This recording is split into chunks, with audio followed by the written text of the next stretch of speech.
Thank you ma'am.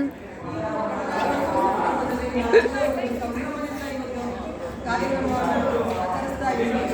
ಈ ಒಂದು ಕಾರ್ಯಕ್ರಮದ ಹಿಂದೆ ಸಾಕಷ್ಟು ಮಹನೀಯರ ತ್ಯಾಗ ಅದರಲ್ಲಿ ಸಮಾಜದಲ್ಲಿ ಮಾಡ್ತಾರೆ.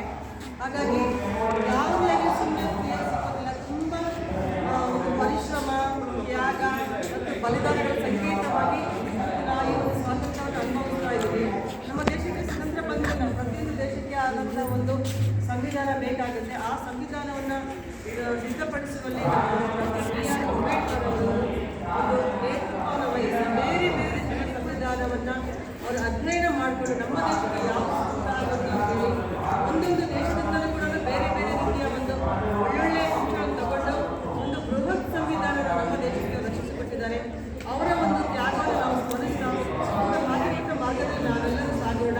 ನಮ್ಮ ಸ್ವತಂತ್ರವನ್ನು ನಾವೆಲ್ಲ ಉಳಿಸಿಕೊಂಡು ನಮ್ಮ ದೇಶದ ಭವಿಷ್ಯತ್ತಿಗೆ ನಾವೆಲ್ಲರೂ ನಮ್ಮಲ್ಲಿ ಅದನ್ನು ಕೊಡುಗೆಯನ್ನು ಕೊಡೋಣ. ನೀವೆಲ್ಲರೂ ಮುಂದೆ 3 ವರ್ಷದಲ್ಲಿ ನೀವೆಲ್ಲರೂ ಒಂದು ವೋಟಿಂಗ್ ಒಂದು ಅರ್ಹತೆಯನ್ನು ಪಡ್ಕೋತೀರಾ.